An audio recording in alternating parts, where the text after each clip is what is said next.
Então, vamos fazer uma oração, né? Vamos pedir que Deus nos abençoe e nos guarde, especialmente que abençoe muito a Ana Cláudia. Vou pedir que a Suzana ore por nós agora nesse começo de classe.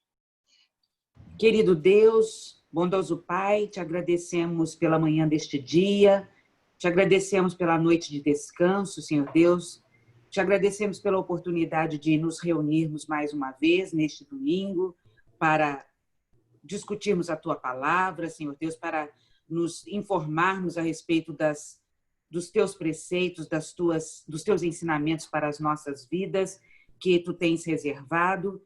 Te pedimos que Tu continue nos abençoando, nos fortalecendo, que a Tua paz, a Tua bondade, a Tua misericórdia permaneça conosco, Senhor Deus, nestes dias tão difíceis pelos quais atravessamos, Senhor Deus, pelos quais passamos. As pessoas que se acham enfermas, Senhor Deus, são tantas que nós não conseguiríamos aqui mencioná-las, mas especialmente nós te pedimos pela mãe da Ana Cláudia, Senhor Deus, que fez uma cirurgia e está, Senhor Deus, em luta neste momento de saúde, Senhor Deus, de provações, Senhor. Que Tu estejas ali fortalecendo a cada um.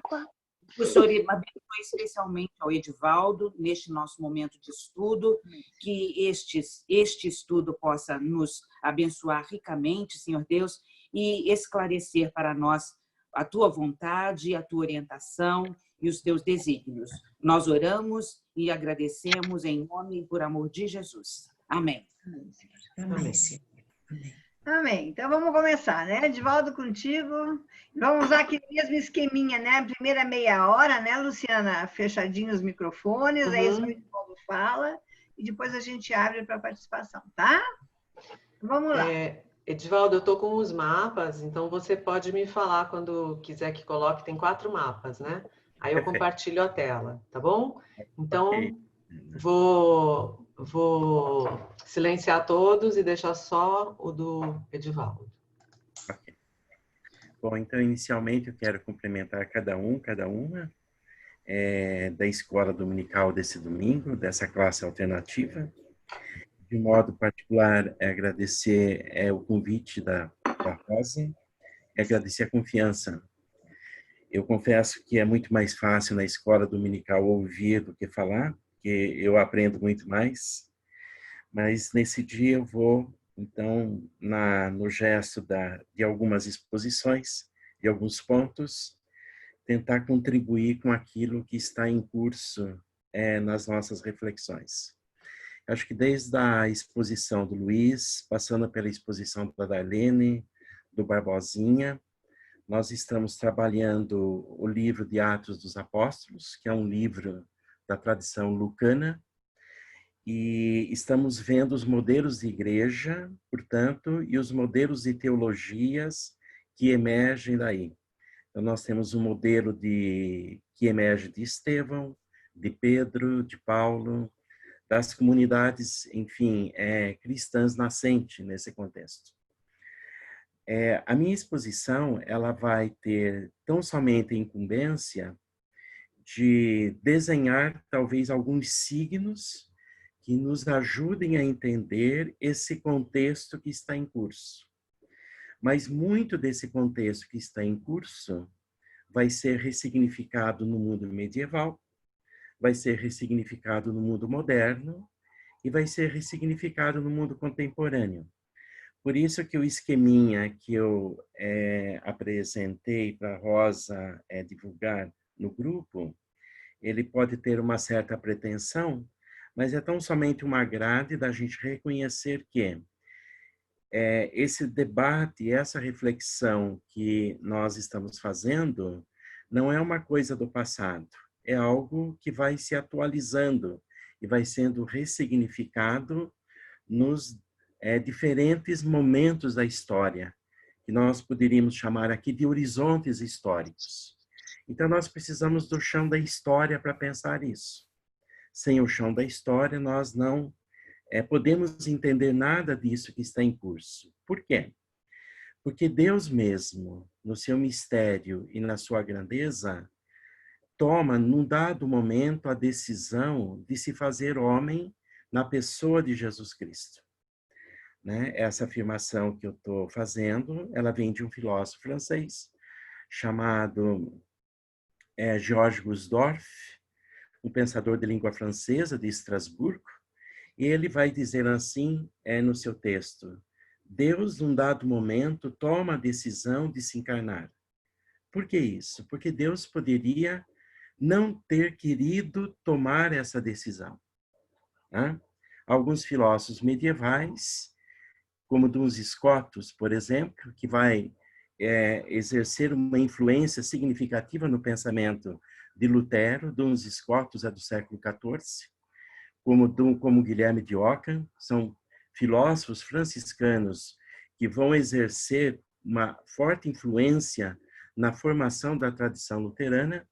Duns Scotus vai dizer que Deus não precisaria ter se encarnado na figura de Jesus Cristo, porque só o ato da criação, né, já seria o ato salvífico de toda a natureza e de toda a humanidade. Então, aqui eu vou me mover, à medida que eu vou já assim apresentando a minha fala, dentro da tradição na qual eu me movo, mas uma tradição que ganha sentido à medida que vou estabelecendo um diálogo ecumênico com outras tradições cristãs. E, nesse sentido, eu quero reconhecer em minha memória agradecida o meu aprendizado desse diálogo ecumênico nos meus quase 30 anos de pertença à Universidade Metodista de Piracicaba e o fato de estar na proximidade da Igreja Metodista até hoje. Né? Então, a minha reflexão ela vai se movendo nesse movimento, nessa tensão de tradições que eu quero ir aproximando aqui nessa reflexão. Bom, mas esse Deus que se encarna na figura de Jesus Cristo, ele se encarna num tempo e num espaço. Né? Ele poderia ter escolhido se encarnar em outro tempo e em outro espaço. E o tempo e o espaço onde ele se encarna é uma região da Judéia, uma região pobrezinha da Palestina, e num tempo onde o império que domina o mundo é o Império Romano. E a cultura que se impõe nesse Império Romano é a cultura helênica, é a cultura grega. Por isso que o tema dessa reflexão, eu estou chamando da fé e da razão no contexto do helenismo no cristianismo nascente. Ou seja, a formação dos evangelhos, a formação das cartas de Pedro, de Paulo, de João, do Apocalipse, ou seja, a formação do Novo Testamento se dá no mundo helenizado. Se dá na região da Palestina, sem sombra de dúvida, no mundo que vem de uma tradição semita, nós vamos olhar um pouquinho para isso, né? Mas o Deus que se encarna se dá nesse lugar, e é nesse lugar que se organiza os evangelhos e que se organiza as cartas. Por isso que eu sinalizei como um exercício, não vou explorar isso aqui agora, é só um exercício de leitura, de um modo particular os capítulos 16, 17 e 18 de Atos, porque nós estamos na escola dominical mexendo com esse livro. Mas aqui a gente pode ter no horizonte que todo o Novo Testamento está imbuído, né, da tradição judaica, da tradição semita, mas também, fundamentalmente, dessa tradição helênica. E nós vamos tentar compreender um pouco essas aproximações de culturas. Acho que esse é um dado. Nós vamos olhar para alguns mapas, não no sentido de nos demorarmos neles, mas para a gente entender que esse Deus que se encarna também se encarna num espaço. E nós precisaríamos ter a representação desses espaços. Eu sugeri 4 mapas, a Luciana está com eles. Nós poderíamos, então, olhar um pouquinho para o primeiro mapa, que é o mapa da tradição grega, né? Antes do mundo da helenização. Né? Só queria que você mostrasse isso para a gente. Luciana.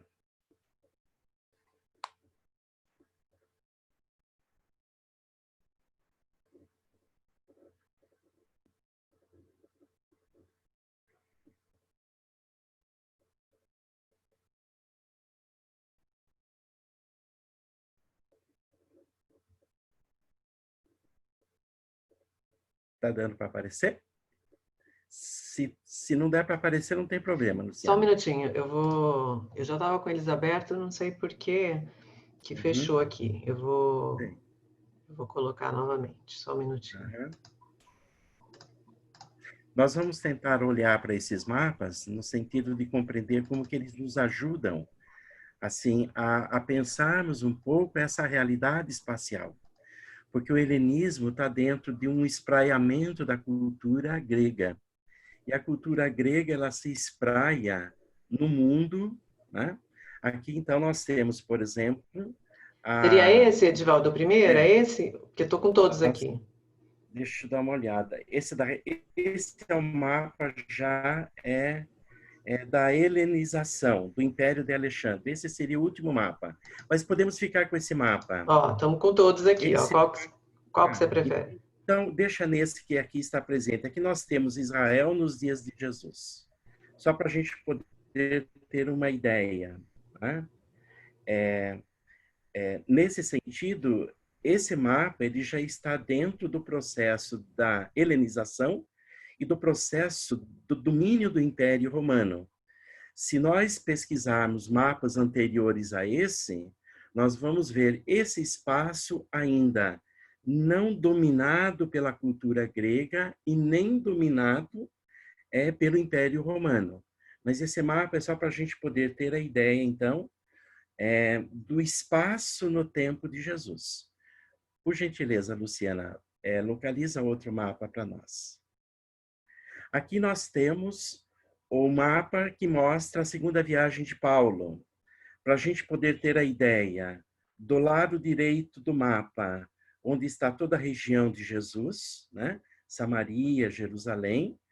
Depois, mais ao centro, toda a região da Grécia, com as suas cidades, me desculpe, mais à esquerda, toda a região da Grécia, né? Onde se forma uma espécie de uma luva, com Atenas, que está no centro do mundo grego, e as colônias periféricas do mundo grego, mais acima a Macedônia, de onde Filipe e Alexandre, depois de conquistarem o mundo grego, eles vão ampliar todo esse mundo que nós temos aí à mão, que está à margem do Mediterrâneo.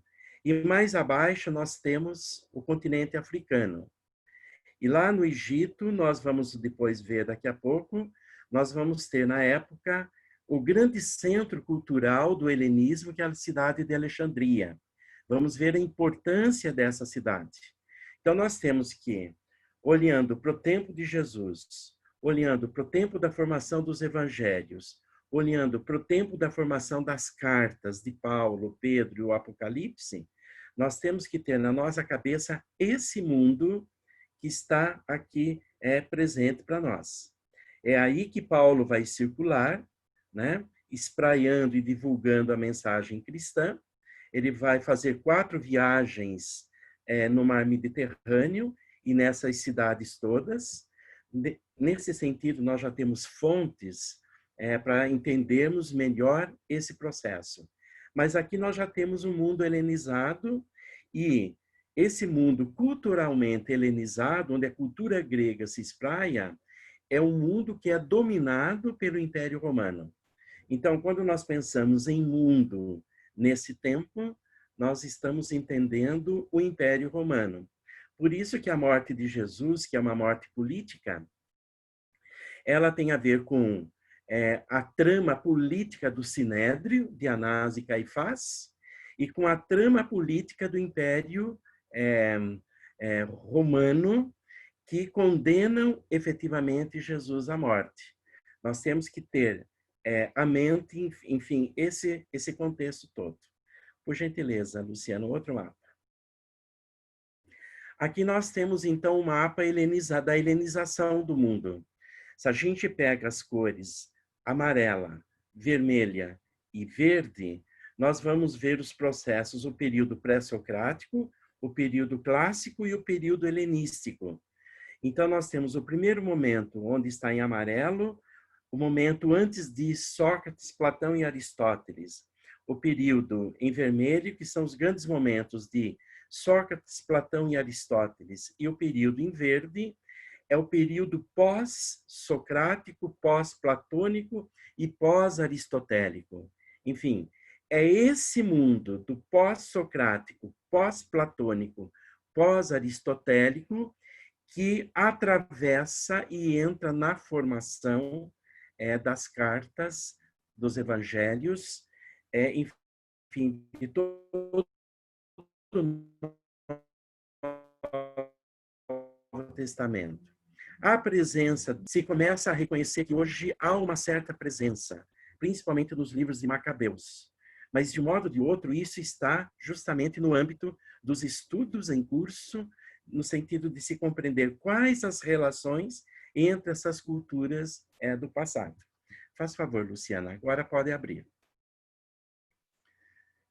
Isso, aqui nós temos o mapa helenizado e assim por diante. Bom, por que eu estou sinalizando isso? Porque Paulo, de um modo particular e especial, ele tem o domínio da cultura bíblica, ele é um judeu, ele é um semita, ele conhece toda a tradição bíblica, poderíamos assim dizer. Paulo, ele tem também o domínio da cultura grega, ele é formado na escola de Gamaliel, né? Nós vamos encontrar isso em Atos dos Apóstolos. E Paulo tem cidadania romana. Nesse sentido, nós poderíamos dizer que Paulo, ele é um homem muito polissêmico, porque ele domina a cultura do seu tempo, tanto a cultura hebraica, né? Ele domina a cultura grega e ele domina a cultura romana. Ele tem esses fios da cultura em suas mãos. E, portanto, provavelmente Paulo seja um homem trilíngue.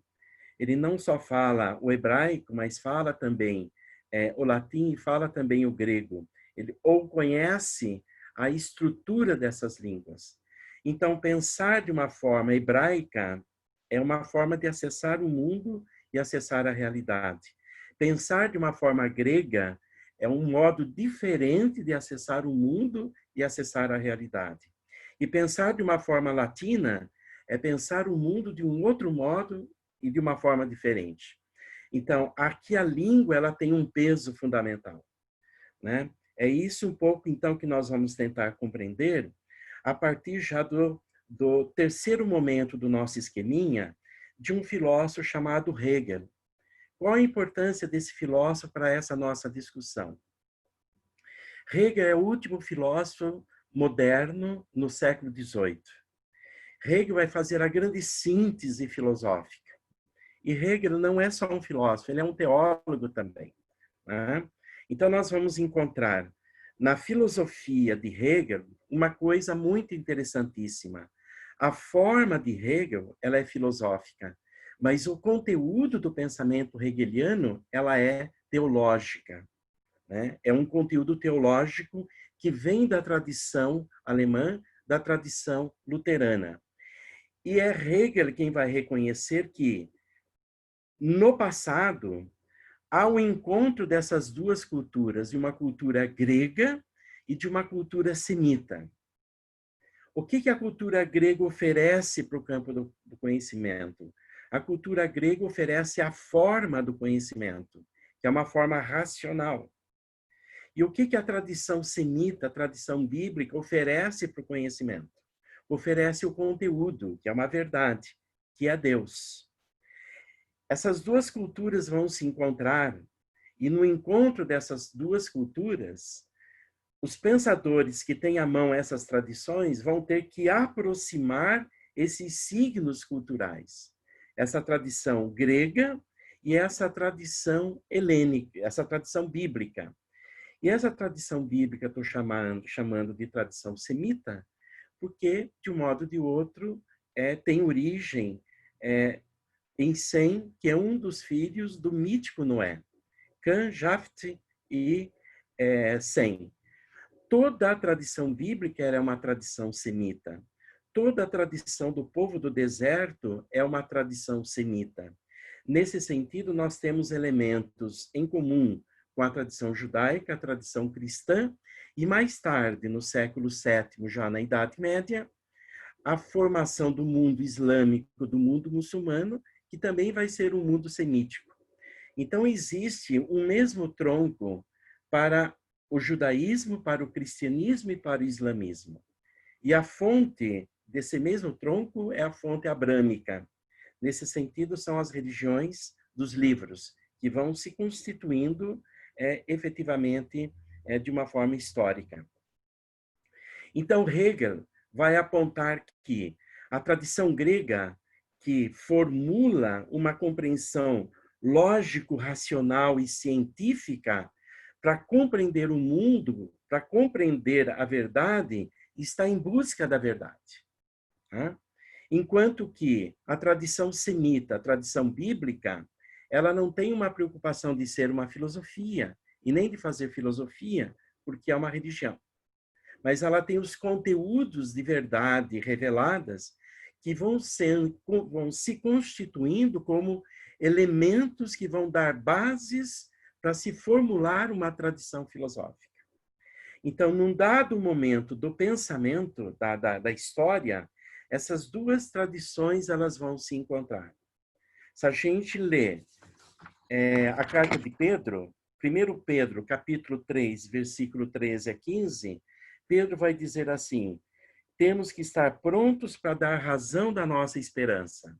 Esse vai ser um dos motes onde pensadores cristãos vão se apropriar dos elementos gregos para justificar a verdade cristã.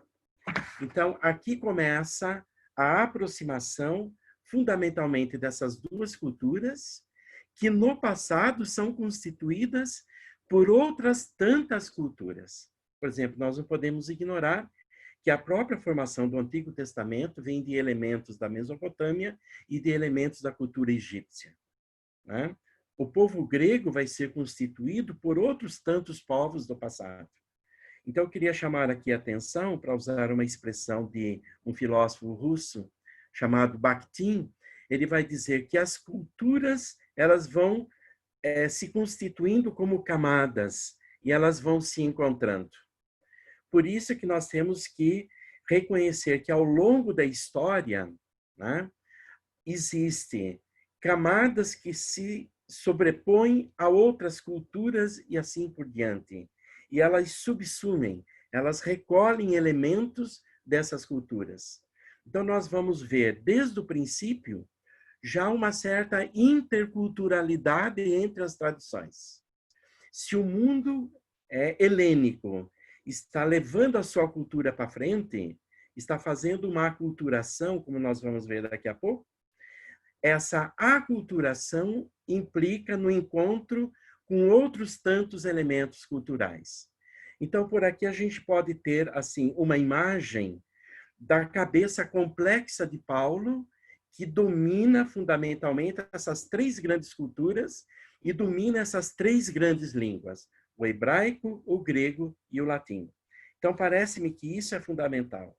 Isso posto, nós poderíamos estabelecer, então, no encontro dessas culturas, alguns conceitos que vão ser decisivos e fundamentais para nós. Por exemplo, no conjunto dos capítulos que eu solicitei e indiquei por serem lidos, no capítulo 17, há uma pequena passagem de um discurso que Paulo faz no Areópago. Ele diz assim, em Atenas, lembre-se lá daquele mapa, ele diz assim, no capítulo 17, eu estou usando aqui o texto da Bíblia de Jerusalém, capítulo 17, os versículos de 23 a 24, basicamente 23. Ele diz assim, cidadãos atenienses, vejo que sob todos os aspectos sois os mais religiosos dos homens, pois percorrendo a vossa cidade e observando os vossos monumentos sagrados, encontrei até um altar com a inscrição ao Deus desconhecido. Ora bem, o que adorais sem conhecer, isto venho eu anunciar. O que valeria a pena que a gente reconhecer? Que na Bíblia, Deus não tem nome, justamente para se escapar à questão da idolatria. Portanto, o nome que nós damos a Deus é uma questão cultural. Isso é uma coisa nossa. Mas no âmbito do mistério, Deus não tem nome nem pode ter nome.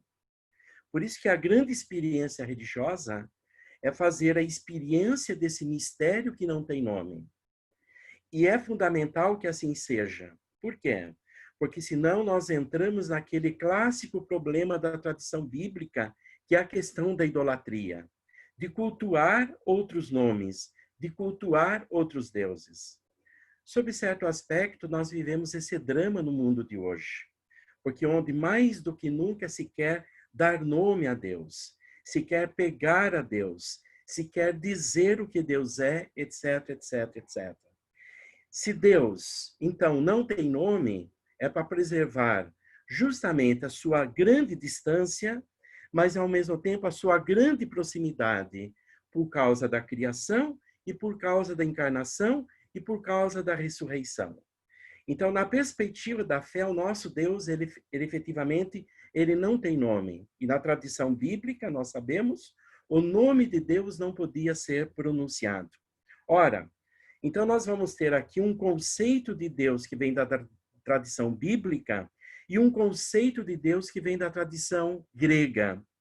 Enquanto os gregos se movem no panteão dos deuses, culturalmente falando, a tradição judaica e a tradição cristã, e nós poderíamos dizer aqui também que a tradição islâmica, por isso que as suras do Alcorão começa sempre falando no superlativo, ó Deus grandiosíssimo, altíssimo, justamente para não incorrermos no pecado de darmos um nome a Deus.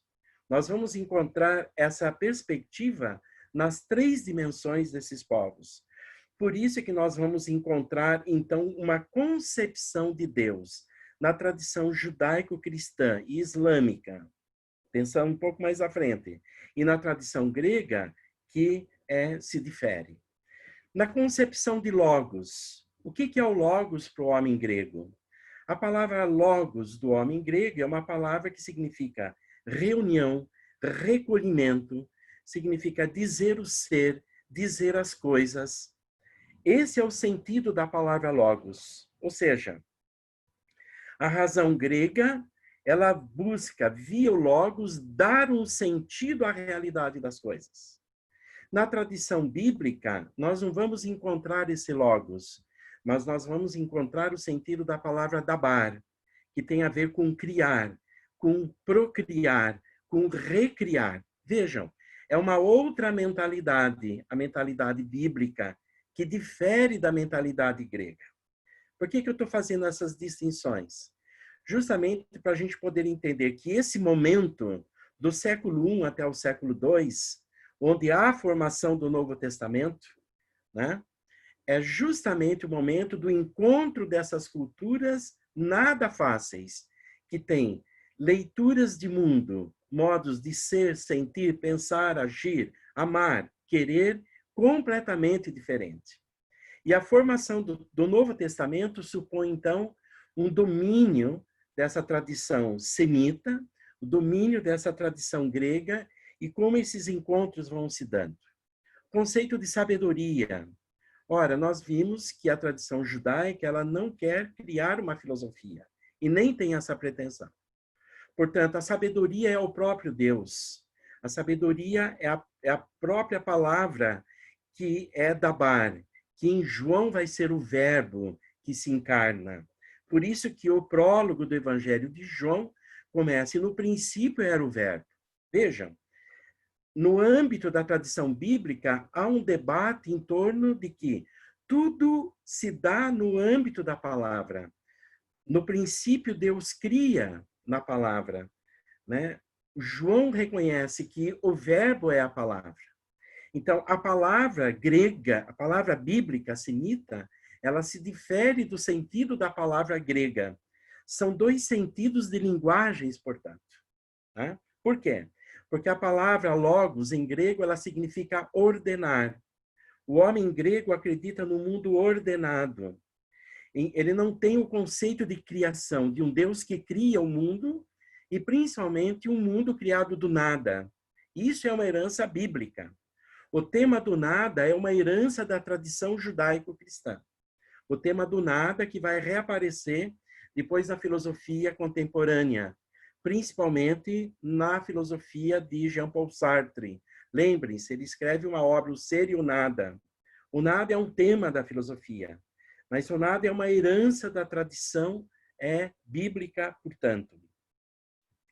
Então, enquanto o grego formula a filosofia, a tradição semita trabalha com a perspectiva da sabedoria. E nós vamos ler em Eclesiastes, em Sabedoria, Eclesiásticos, nos livros dos Salmos, ou seja, nos livros sapienciais do Antigo Testamento, como que Deus é essa própria sabedoria, que cria, recria permanentemente o mundo. Por isso que nós, no contexto da ressurreição, reconhecemos que o Cristo ressuscitado é aquele que torna nova sempre todas as coisas. Por isso que no âmbito da fé, esse Cristo ressuscitado é o hoje, é o aqui e o agora, como nós lemos no Salmo 94, por exemplo. O conceito de pessoa, na tradição bíblica, o conceito de pessoa significa reconhecer que o outro é sempre uma pessoa enquanto imagem de Deus, porque Deus, na perspectiva judaico-cristã, né, vai se constituindo como um Deus nas três pessoas, que é Pai, que é Filho e que é Espírito Santo. E, ao mesmo tempo, é o único Deus. Por isso que a tradição cristã ela não é politeísta nem monoteísta, mas é uma religião trinitária. A tradição judaica está fazendo essa experiência, né, da espera e da expectativa do Filho. E aqui nós nos diferenciamos com a tradição islâmica, porque o maior pecado para a teologia islâmica é os cristãos proclamarmos que Deus tem um filho. Aqui nós começamos a perceber as afinidades, mas também as não afinidades entre essas tradições religiosas. E esse debate está no mundo que Paulo está vivendo.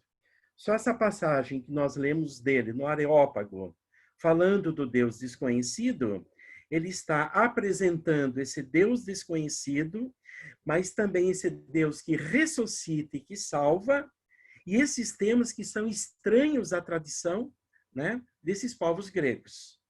Então, o tensionamento dessa cultura, ou dessas culturas que convivem simultaneamente e conjuntamente, vai acontecendo e vai se dando.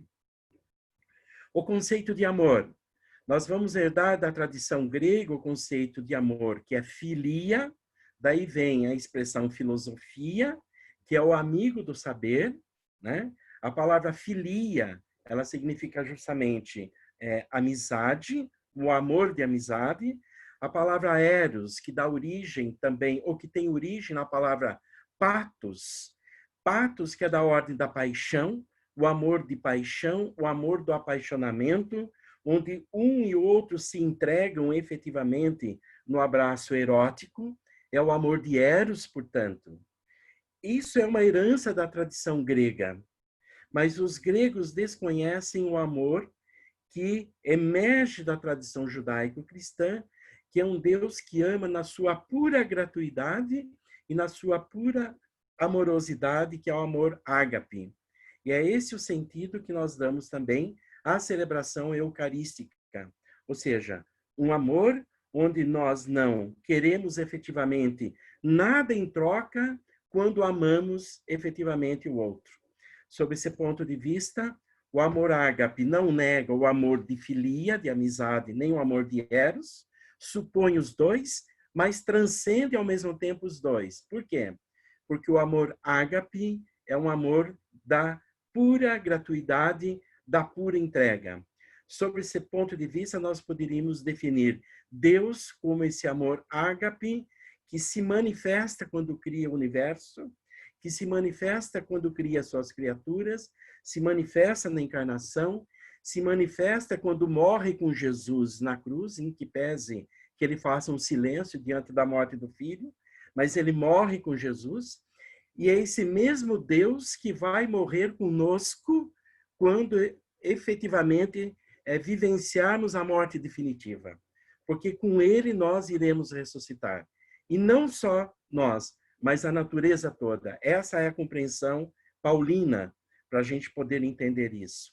Portanto, a ressurreição é um tema estranho aos gregos. Mas muitos gregos, muitos helenistas, vão fazer adesão à mensagem cristã. Isso é muito fundamental. Só para a gente poder entender em tempos contemporâneos.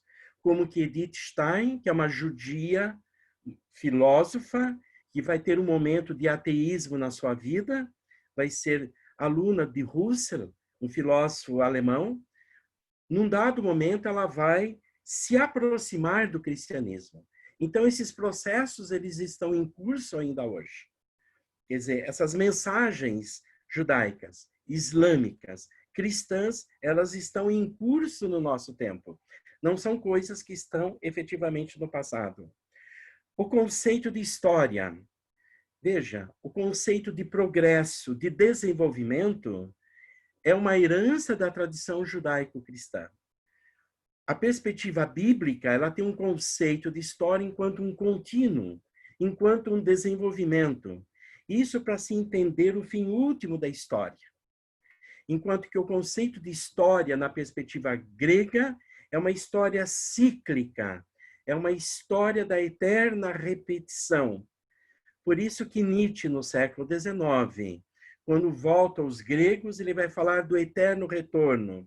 Somos criança, temos que nos transformar, somos escravos, somos camelos, temos que nos transformar em leão. Em leão, nós temos que nos transformar em criança.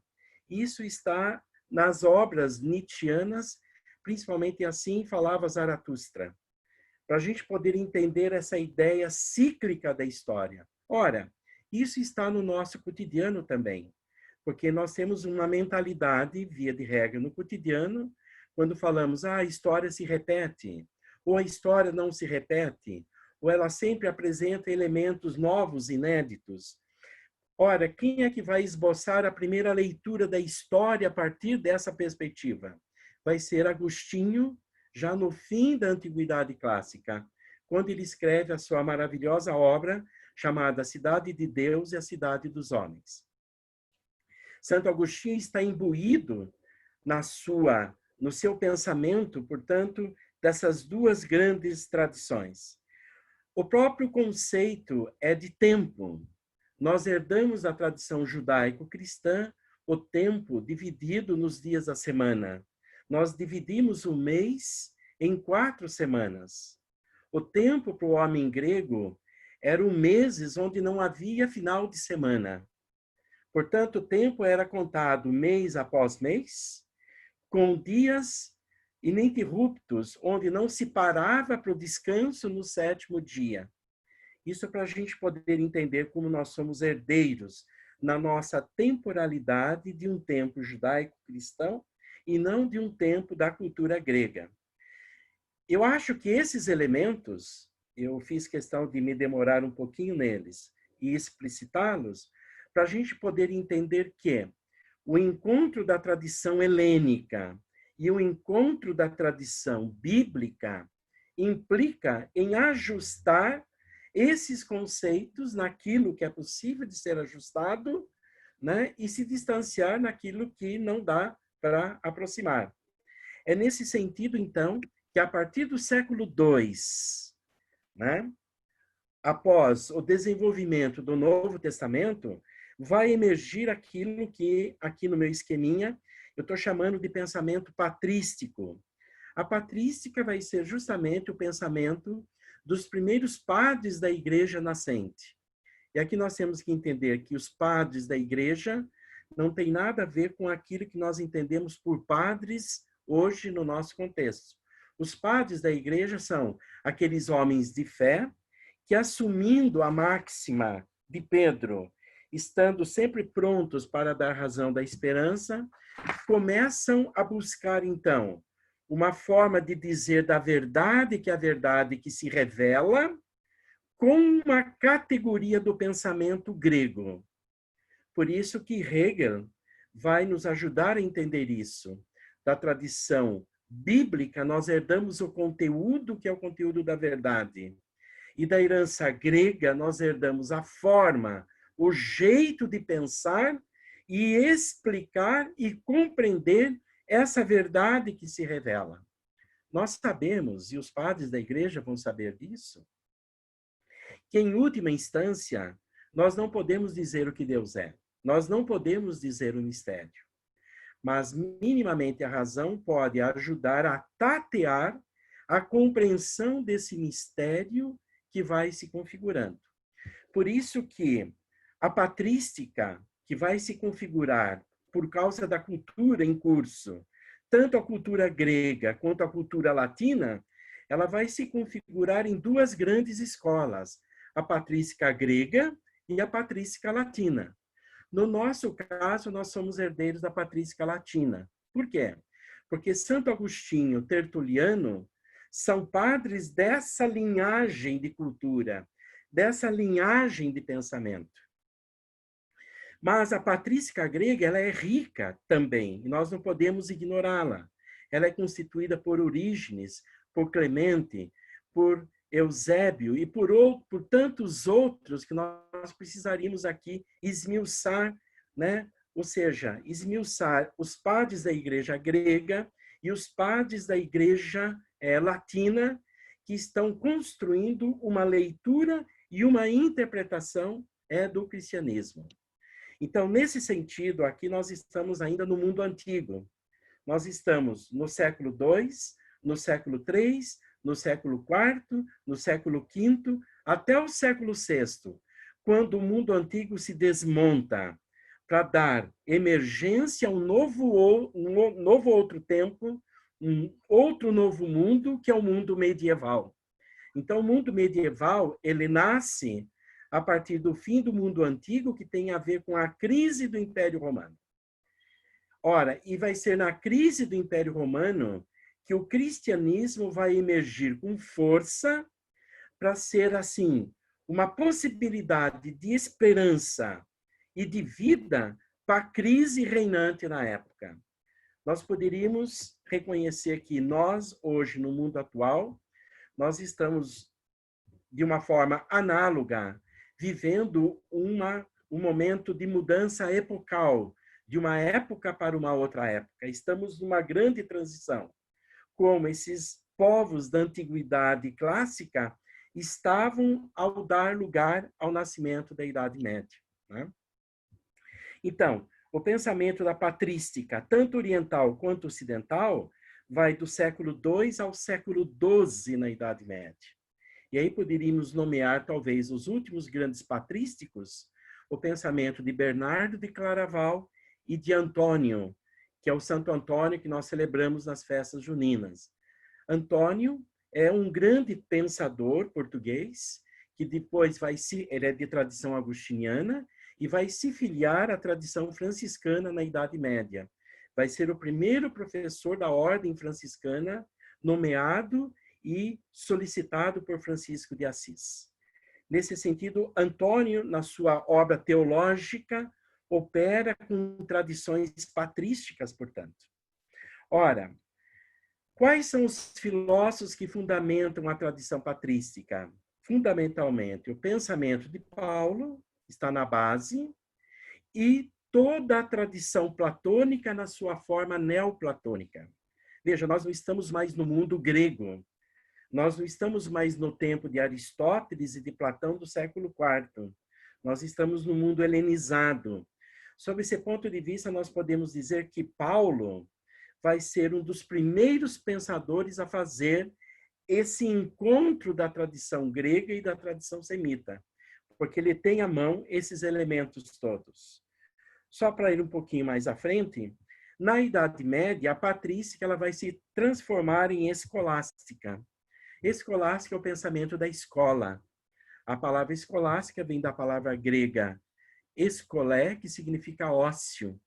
Da palavra escolé ou cholé tem origem isso que nós chamamos da palavra escola, school, escuela, de shul. Ou seja, a palavra escola vem justamente do termo ócio. A palavra escola significa o tempo livre para se pensar. Ora, na Idade Média, as universidades vão ser criadas para se pensar. E para se pensar é necessário tempo livre.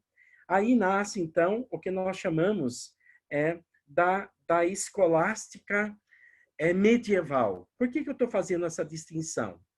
Porque no nascimento da modernidade, quando nós vamos encontrar a segunda divisão no interior do cristianismo, com a reforma protestante e a reforma católica, a reforma protestante ela está embasada na tradição patrística, de orientação platônica agustiniana, enquanto que a reforma católica está embasada na tradição aristotélica e de Tomás de Aquino, na tradição tomasiana. Por isso que no século XVI, no contexto da crise da grande igreja, nós vamos ter a dádiva e o gênio de Lutero imbuído dessa tradição patrística, por um lado, e imbuído de elementos da tradição que vem do pensamento de Guilherme de Ockham e Duns Scotus, e ele poderá, dessa forma, fazer a crítica à igreja em curso já no século XVI.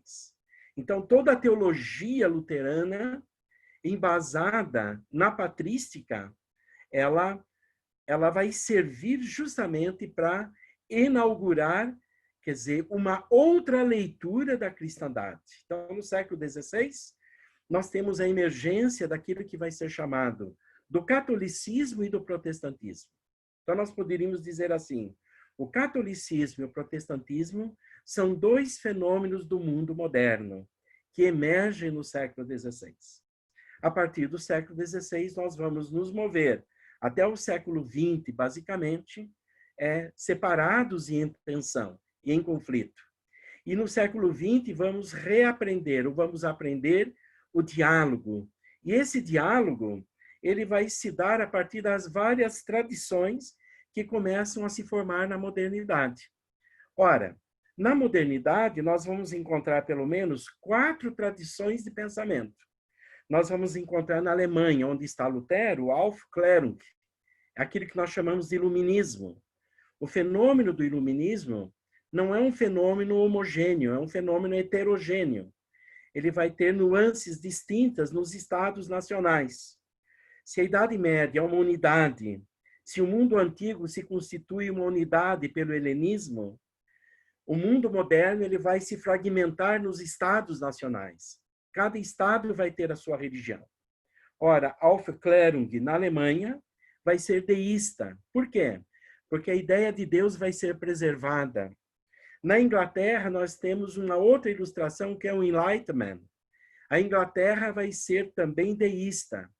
Sob esse ponto de vista, a tradição wesleyana, ela se inscreve no iluminismo do Enlightenment britânico, dentro dessa tradição deísta. E a tradição luterana, ela se inscreve na Aufklärung, na tradição iluminista do mundo germânico. A França, ela vai se constituir no iluminismo da Lumière, e a Lumière vai pôr em questão justamente a negação de Deus. A tradição francesa, ela vai ser ateísta. E a partir da tradição francesa e de uma leitura da tradição francesa no mundo moderno, que a Idade Média vai ser tida como idade das trevas, como a Idade Média das sombras. Por quê? Porque a tradição francesa, sob certa medida, ela vai fazer uma ruptura com o mundo medieval. E na Península Ibérica, onde se localizam Espanha e Portugal, onde, sob certa medida, a reforma protestante não chega, pelo menos com a sua força, embora haja elementos da reforma de Lutero em Portugal e na Espanha, nós vamos encontrar uma ilustração que nós poderíamos chamá-la de barroca. Ou seja, barroco no sentido de que Espanha e Portugal preservam a Idade Média e a modernidade. E nós não podemos esquecer aqui que o barroco é essa tensão, né? Essa tensão entre os valores que vêm da Idade Média e os valores da modernidade nascente. O barroco é essa estética que não tem resolução. Então, nós vamos encontrar na modernidade 4 formas de ler a tradição cristã e 4 formas de compreendermos modelos de igreja e 4 formas de reconhecer leituras e chaves interpretativas da própria realidade em curso. Nós, no contemporâneo, somos herdeiros dessa modernidade, hoje. Por isso que eu tentei rastrear um pouco dessa forma a tensão presente em Atos dos Apóstolos, onde desde a fala do Luiz, da Darlene, do Barbosinha, nós estamos tentando reconhecer a igreja a igreja de tradição helenista. Vejam que essa tensão da ioperância, ela atravessa o medievo, ela atravessa a modernidade e ela no nosso contexto hoje também. Na cultura contemporânea, que é a emergência do mundo pentecostal, ou seja, Cristo se mover no cristianismo descolar efetivamente efetivamente. Fale, Rosa. Rosa, você está erguendo a mão? Ligue o seu microfone, Rosa. É que deu um problema nessa parte conclusiva tua. A gente não conseguiu te entender. Acho que todo mundo não conseguiu, né? Então, a gente gostaria que tu retomasse assim 5 minutos para trás, só isso. Tá certo. Bom, o que eu quis dizer, então, com essa construção meio que panorâmica? É que tudo aquilo que foi desenvolvido lá atrás, na escola dominical, pelo Luiz, pela Darlene e pelo Barbosinha, quer dizer, as tensões entre judeus e helenistas, modelos de igreja, modelos de comunidades nascentes. Vejam, o que nós temos que ficar claro? Que ainda na Idade Antiga, a igreja nascente, ela não se identifica com o poder. Ela não faz essa mistura com o poder. Ela vai fazer essa mistura, né, justamente lá na Idade Média, no Império Carolíngio, quando, a partir do século IX em diante, a igreja ela se mistura com o poder, poderíamos assim dizer. E as esferas do poder e as esferas da igreja vão se encontrar. Ora, a reforma no mundo moderno é justamente a tensão, onde a igreja começa a se separar do Estado. Por isso que a modernidade ela é fundamental para nós. Aqui, desde uma perspectiva que venho lendo, nós temos que ter 2 respiros na idade moderna. Um respiro católico e um respiro protestante para entender a tensão, vou usar uma palavra filosófica aqui, que é a tensão dialética dessas tradições. Porque, de um modo ou de outro, nós temos muito mais afinidades do que imaginamos, mas, ao mesmo tempo, estamos em tensão também. Claro, quer dizer, quando eu uso aqui a reforma da Igreja Católica, não estou dizendo que a Igreja Católica é um movimento de reação puramente negativa à reforma protestante. O catolicismo reconhece os valores da reforma protestante, mas há uma reforma em curso também.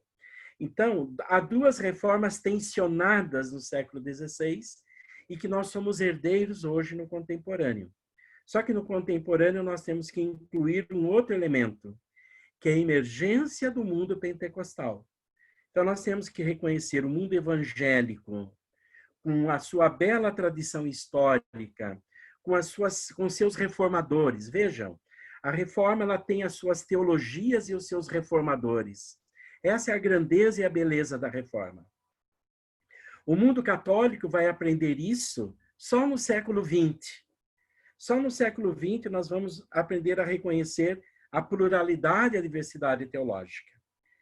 E Wesley, no século XVIII, na tradição do Enlightenment, já está antecipando esses elementos de diálogos que nós vamos experimentar efetivamente no século XX. Né? Por que eu fiz, então, esse percurso dessa maneira? Para, pelo menos, de um modo meio que imediato e rápido, num curto tempo, porque aqui eu fui pulando muitas coisas, mas mais para a gente poder ter uma noção desses saltos, de que o debate que nós vimos nas exposições da escola dominical, nas tensões, reaparecem ao longo da história e fazem-se presente no nosso contexto, no nosso momento contemporâneo. Só voltando um pouquinho, Rosa, quanto tempo eu poderia falar mais ou eu pararia por aqui? Ok. Então, eu pontuo por aqui porque eu só gostaria de, em algum momento, explicitar alguns traços do helenismo, pelo menos para falar de Alexandria, que é o grande centro cultural da época. Nessa cidade de Alexandria, no norte da África, que está a maior biblioteca da cultura do tempo. Essa biblioteca ela vai recolher, basicamente, 400 mil volumes. E depois ela vai ser destruída, ela vai ser queimada. Aí trabalho, por exemplo, só para a gente poder ter ideia, Euclides com a sua geometria, Arquimedes com a física e a matemática, Erastóstenes com a geografia e a astronomia, Aristarco com a astronomia. Vejam que nesse período Aristarco já defendia que o Sol era o centro do universo, né? Veja, num mundo que hoje repropõe que a Terra é plana, defendia a tese de que o Sol é o centro do universo e não a Terra. A tese de Aristarco vai ser retomada por Galileu, por Copérnico, lá na frente, no século XVI e XVII, que é o mundo moderno.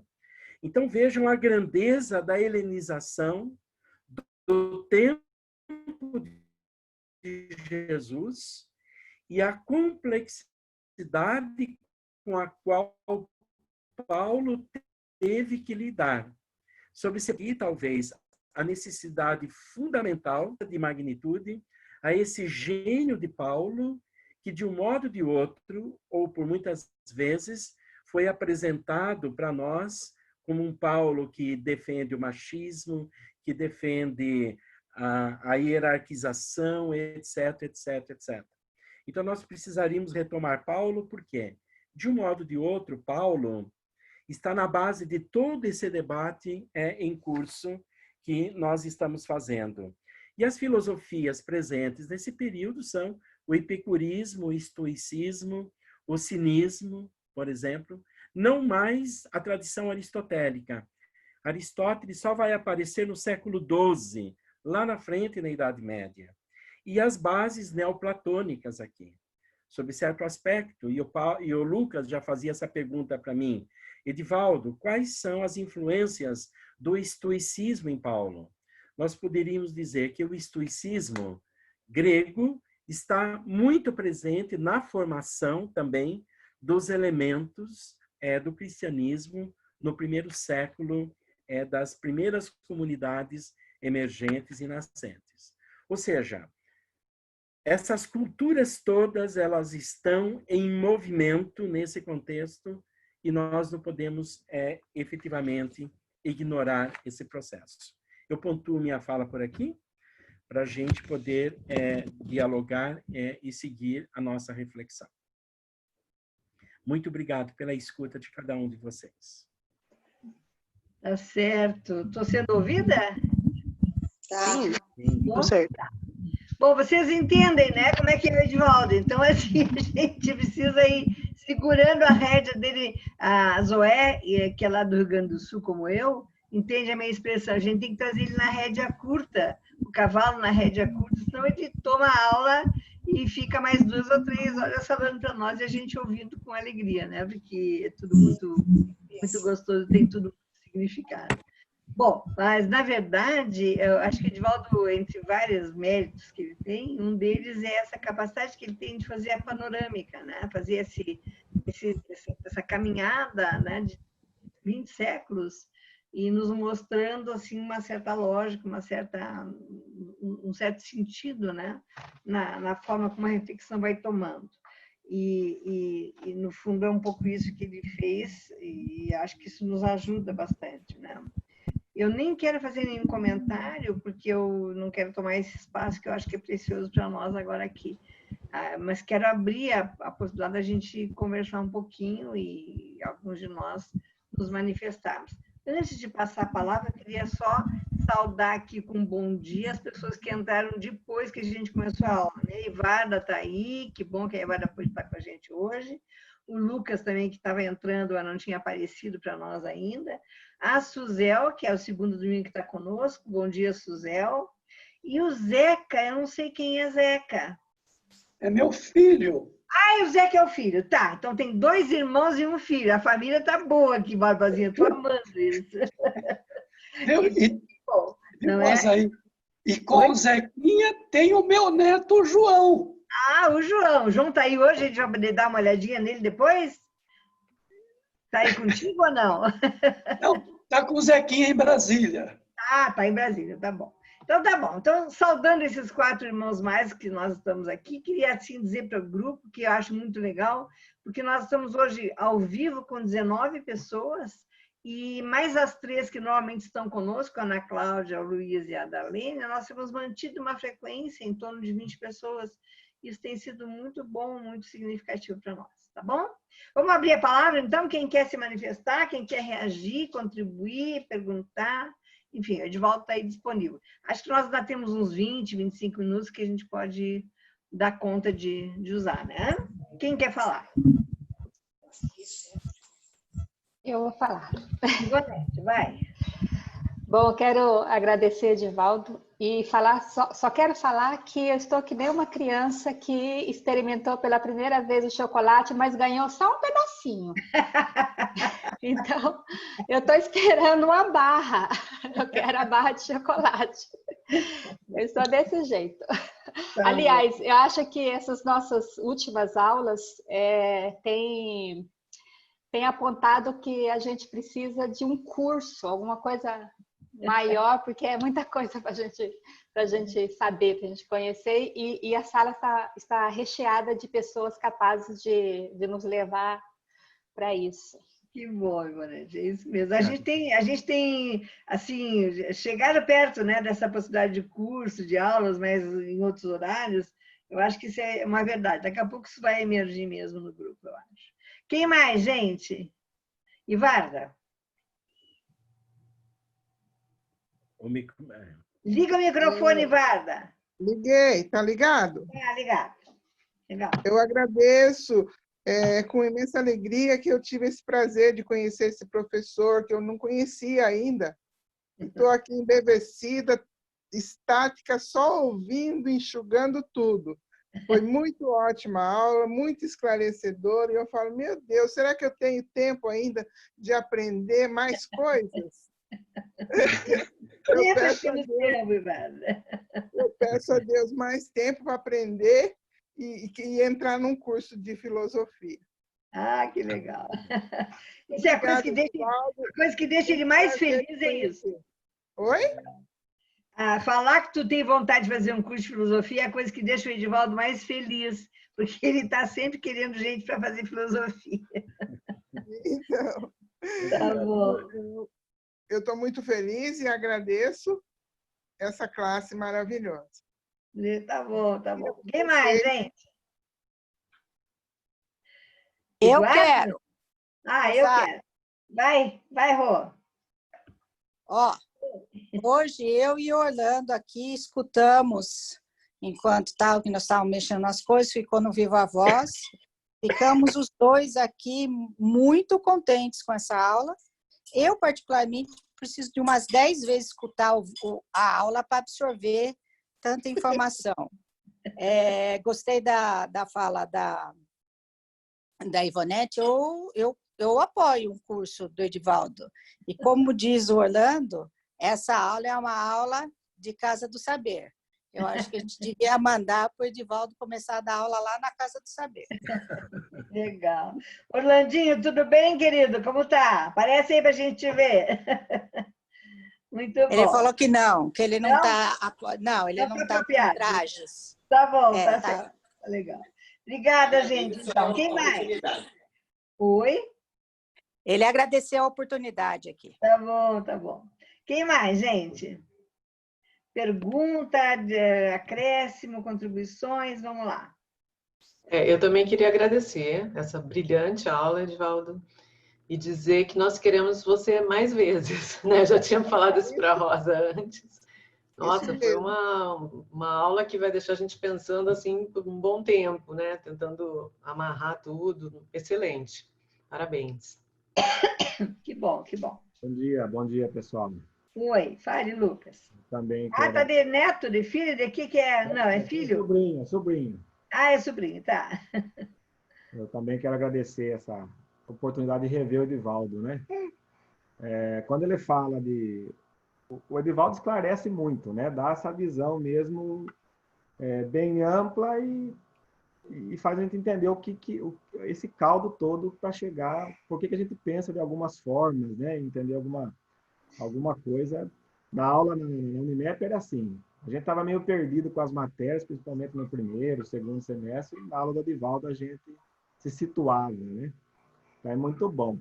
E quando ele fala das influências de Paulo e tudo isso, eu penso um pouco na minha vida pessoal que, imagine, a minha família ela não tem essa tradição de estudo, de saber, né? É uma família bem simples, né? Então, desde 94, que eu me lembro, eu sou amigo do Barbosinha. Depois conhece Edivaldo, conhece um pessoal, né? Que esse pessoal serve para abrir a cabeça da gente muito, né? Então, você imagina o que é Paulo, né? Se um bobão aqui do Rio das Pedras já consegue minimamente tatear alguma coisa com esses caras na vida da gente, né? Imagina todas essas influências, né? Eu tô muito feliz, né? Bom, Lucas, né? Para quem não sabe, o Lucas foi aluno de Edivaldo. Todas essas aulas que eu estou ouvindo, né? Oi? Estou feliz de ouvir todas essas aulas que eu estou ouvindo ultimamente. Ah, legal. Mas, assim, o Lucas é amigo pessoal, né, do Barbosinha, tem acompanhado o Edivaldo. Então, é nosso querido na igreja há tanto tempo já. Então, isso é uma coisa muito rica, né? Quando a gente consegue juntar, né, as influências de lugares diferentes, a universidade, a igreja, a vida, enfim. Vamos lá, quem mais? Sheilinha, Edna, Janice, Pedro, Suzel, Orlando, a Barbosinha. Oi. Oi. Isso aí eu perguntar. Eu também concordo com todos que já falaram que a aula foi ótima, fiquei muito contente. E já estou aguardando o segundo curso, primeiro de Apocalipse e agora com o Edivaldo falando de filosofia, história, que realmente me interessa bastante. Legal, Edna. No meio da sua fala, Edivaldo, você falou de contagem do tempo, e aí eu me lembrei de uma curiosidade que eu tenho sobre a idade das pessoas lá no Antigo Testamento. Por exemplo, Noé, não sei se quando ele começou a construir ou quando ele terminou de construir a arca, ele estava com 500 anos. Como que era contado esse tempo para ter tantos anos assim? Eu não entendo. Eu fico pensando, meu Deus do céu, como é que conseguiu viver tanto tempo? Mas eu penso que deve ter alguma forma de contar diferente da nossa, não é? Ou então não tinha Covid. É verdade. É isso que eu queria saber. Eu não saberia dizer a origem efetivamente dessas questões que você me pergunta, mas eu acho que isso é justamente para dar uma ideia superlativa da bondade e da misericórdia de Deus que faz as pessoas viverem por muito tempo. E depois, a forma de entender a sociedade e a cultura nesse tempo, o próprio Barbosinha já fez um aceno na sua aula.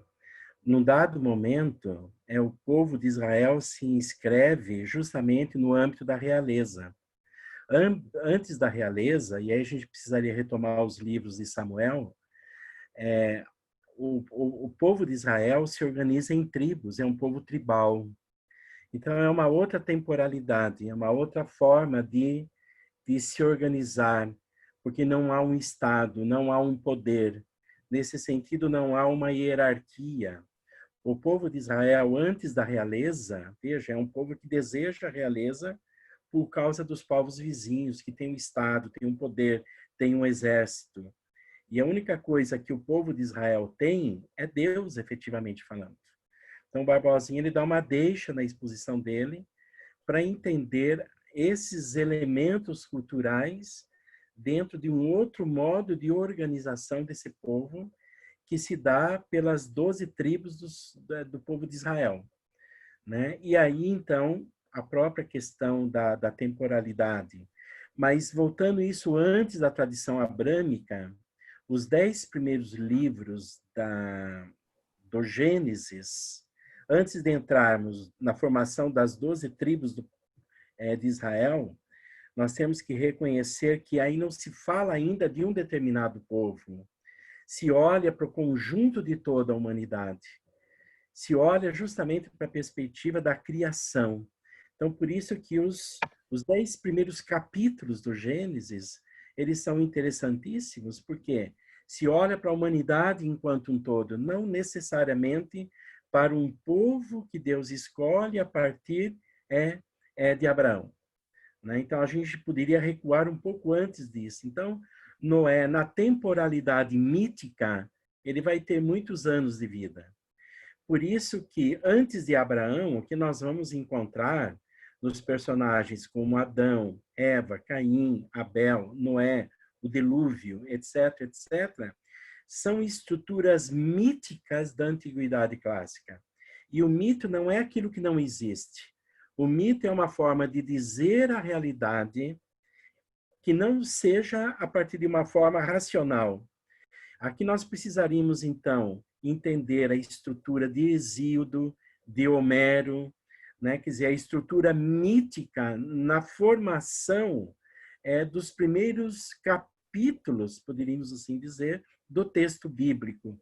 E no mito, a noção de temporalidade é uma outra noção, que não tem essa cronologia como nós medimos com o Deus Cronos, que já é o tempo, efetivamente, da história. Então, Noé está vivendo num tempo mítico, por isso que ele pode ter 500 anos, mas não interessa aqui, porque ele é um personagem mítico, ele não é um personagem histórico, como nós entendemos, né? O tema da história vai emergindo com uma certa lentidão ao longo da história da humanidade. Hoje nós temos essa percepção que tudo ganha sentido na história. E o filósofo que nos ajuda a entender isso é Hegel, esse filósofo alemão que eu cito no início. Por isso que a importância de Hegel ela é fundamental, porque é na história, vai dizer Hegel, que as coisas ganham sentido e nós podemos dar um sentido.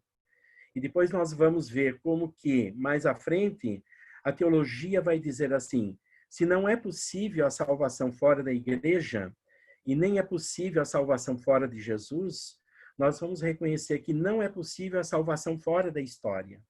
Ou seja, nós entendemos o reino no tempo da história humana, a igreja no tempo da história humana. Paulo não tem essa noção de tempo que nós temos hoje, né? O povo bíblico ainda não tem essa noção que nós temos. Então, nós temos que o tempo todo trabalhar com essa noção de temporalidade. Os 10 primeiros capítulos da Bíblia, eles são interessantíssimos, porque eles não falam de nenhum povo de Israel, de nenhuma tribo de Israel, mas fala justamente da humanidade. E aqui é uma outra teologia que nós podemos fazer. Talvez a grandeza de Wesley, no seu quadrilátero, é interessante a gente retomar isso, porque a Darlene fez essa fala, que tem a Bíblia no centro, tem o elemento da criação, da tradição, da razão e da experiência. Pelo tema da criação, nós podemos, na teologia wesleyana, reconstituir uma bela teologia da criação, considerando os 10 primeiros capítulos do livro do Gênesis, que não supõe necessariamente temos que nos mover na tradição do povo de Israel, mas olharmos efetivamente para a humanidade. Talvez nesse sentido, e aí resida o gênio de Wesley para a própria teologia, e que nós temos que reconhecer efetivamente isso no nosso tempo. Então, é um tempo muito mais mítico que está em questão. Tá bom, Edivaldo, vamos lá. Quem mais? Alguém mais? Estamos chegando no finzinho, pessoal. Vamos fazer as nossas Eu gostaria de só falar rapidinho, agradecer, viu, Edivaldo? E eu digo assim, algumas pessoas não gostam de se arriscar, de falar de tanto tempo de história em 40 minutos, certo, Edivaldo? Mas eu acho fundamental essas visões panorâmicas. Eu já tive a oportunidade de conhecer parte desses filósofos, né, de estudá-los, né, no meu mestrado, mas daí a pensar, a traçar uma história, né, em que pese essas influências e principalmente trazendo para o nosso contexto da tradição judaico-cristã, eu considero fundamental. Eu aí quero reiterar a fala da Ivonete, acho que a gente precisa disso, né? A gente não tem um pensamento nosso, né? A gente herda, e os filósofos estão aí na base dessa nossa forma de pensar. É um engano a gente achar que a gente não está ancorado em nenhuma filosofia. Então, eu gostaria de reiterar que a gente precisaria voltar. Eu precisaria de ouvir uma série de vezes, como a Rosália disse, que bom que está gravado, né?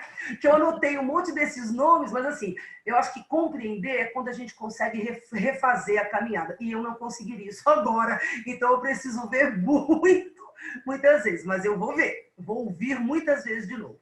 E eu acho que o curso, né, esse debate é muito importante. Eu acho que a gente tem que continuar isso aí. Eu estou amando tudo isso. Tanto as aulas, que pena que eu perdi, né, a da Darlene e a de quem foi? Barbosinha. Não, Barbosinha eu vi as duas. Eu vi as duas, eu participei. Do Luiz. Tá? Mas eu quero dizer que, assim, fundamentais. Acho que é muito importante. Eu estou, assim, amando. E bom estar com vocês. Muito bom. Mais alguma palavra? Alguém mais? Orlando, Edna, não, Edna já falou, Stephanie, a Zoé. Ali, Zoé. Tem Barbosinha também, não falou ainda. Vamos lá. Rosa, primeiro eu gostaria de agradecer a você, principalmente, por trazer, assim, esses elementos de grande peso para dar aula para a gente. Agora, quando a gente está assim, trancado dentro de casa, sem poder ir à igreja, sem esse convívio maravilhoso, a gente poder assistir essas aulas online. Primeiro, nota 10, todas elas. A de hoje também, se pudesse, daria 11. Muito boa. E uma outra coisa que eu gostaria de dizer é que essa aula gravada, para mim, é como se eu pudesse estar assistindo novamente aqui na minha casa durante a semana. Isso é muito bom, parabéns. Eu quero que essa gravação chegue para mim também. Um grande abraço para o Edivaldo aí, para você e para toda a classe maravilhosa de hoje. Que bom, Zoé. Olha, eu estou muito feliz que ela é minha chefe, né? Ela é coordenadora da escola dominical, eu sou só a coordenadora da classe. Estou me sentindo assim, ó, nota 10, viu, Zoé? Obrigada, querida. Muito bom. Tá bom, quem mais? Barbosinha, Eduardo, não falaram? Mari Barbosa. Eu também quero agradecer, eu gostei muito, conheço o Edivaldo. E quando ele citou o capítulo 17 de Atos, né, ele falou do apóstolo Paulo lá no Areópagos, aquele discurso todo. E eu só queria lembrar um detalhe, né, que o apóstolo Paulo ficou tão frustrado depois desse discurso que ele abandona o ministério dele. E ele passa a morar com aquele casal, Priscila e Áquila, e desiste, ele vai fabricar tendas. Então, eu achei essa questão muito curiosa de Paulo, né? Nesse discurso dele, ele estava tão Ele estava tão entusiasmado, e quando o povo falou assim, viu, a gente não acredita nessa coisa da ressurreição, outra hora a gente conversa sobre isso, né? E Paulo ficou tão desanimado que desiste, e ele só volta ao ministério pastoral ativo quando ele recebe notícias de Timóteo e de um outro companheiro de que o trabalho dele estava indo bem. É só um detalhe, mas eu adorei a aula e nós já conhecemos bem a qualidade do professor Edivaldo. Obrigado. Obrigado. Legal. Mais alguém? Estamos encaminhando, então, o nosso finalzinho, né? Nós chegamos já no nosso limite de horário aqui. Temos extrapolado o horário, mas eu acho que tem sido uma coisa que todo mundo, é um consenso, todo mundo. A gente também tem se dado conta que uma certa qualidade do trabalho e da exposição e tudo exige um pouquinho mais de tempo mesmo, e parece que isso tem sido compreensão de todos nós, né? Salvo uma ou outra pessoa que tem que sair, sai, enfim, mas nós temos conseguido, assim, lidar com essa questão do tempo de uma maneira apropriada, adequada e que favorece. Claro, agradecer o Edivaldo, mas hoje, agradecendo ao Edivaldo, agradecer também a todos os outros companheiros que, de alguma maneira, têm trabalhado com a gente aqui, Barbosinha, Luiz, Darlene, né, que têm feito esse espaço se construir, né, na pluralidade das nossas contribuições mesmo, das nossas várias práticas, mas que tem nos dado a possibilidade, inclusive, de aprender a fazer as ligações, né, as inter-relações. A gente mesmo vai puxando a aula do fulano, a aula do Beltrano, quem falou isso, quem falou aquilo. Então, eu acho que isso é uma coisa muito especial que essa classe está conseguindo construir, que é ser capaz de, no processo da aprendizagem, no processo da sala de aula, ir também espalhando, né, a sua compreensão sobre outras contribuições e trazendo isso, né, fazendo a interconectividade mesmo do conteúdo, não só das imagens e tal, enfim. Acho que agradecer muito também a Luciana, que tem conseguido estar com a gente e ajudado ao Luiz quando ele não pode estar, e nesse sentido, lembrar novamente que a aula da semana que vem vai ser com a Ivonete, ela vai trabalhar sobre a questão do meio ambiente, tão importante, né, Ivonete? Talvez na semana que vem a gente tenha novidades sobre o nosso ministro do Meio Ambiente, aí que está sofrendo uma série de pressões, né? E no outro fim de semana, no dia 26, nós vamos ter a presença do pastor Oswaldo, vai trabalhar o tema do racismo, que são duas lições que estavam um pouco soltas, assim, no nosso conjunto de lições desse semestre, tá bom? Vamos fazer uma oração para terminar, então? E eu vou pedir que a Ivarda ore por nós, nos agradecendo esse momento e nos pedindo que Deus nos ajude a manter, né, esse trabalho funcionando desse jeito. Vamos lá. Querido Deus, santificado seja o teu nome, Senhor. Amém. Nesta hora que ouvimos a tua palavra, aprendemos sobre as coisas que são tuas, ó Pai. A nossa gratidão por esta aula tão maravilhosa, por esse momento precioso. Nós queremos, ó Pai, cada vez mais buscar as coisas lá do alto. Queremos aprender de Ti, queremos saber como sermos melhores aqui, nesse momento que estamos vivendo, tão trágico, tão desastroso, mas que tens a esperança para nós. Muito obrigada, Pai. Seja conosco, Senhor, toda essa semana e nos ajude a cada dia mais buscar a Tua presença, buscar o Teu saber, a Tua sabedoria. Eu agradeço ao professor Edivaldo, essa alegria de conhecê-lo, agradeço aos outros professores também que têm proporcionado a nós essa alegria. Em nome de Jesus eu oro. Amém. Amém, Senhor. Amém.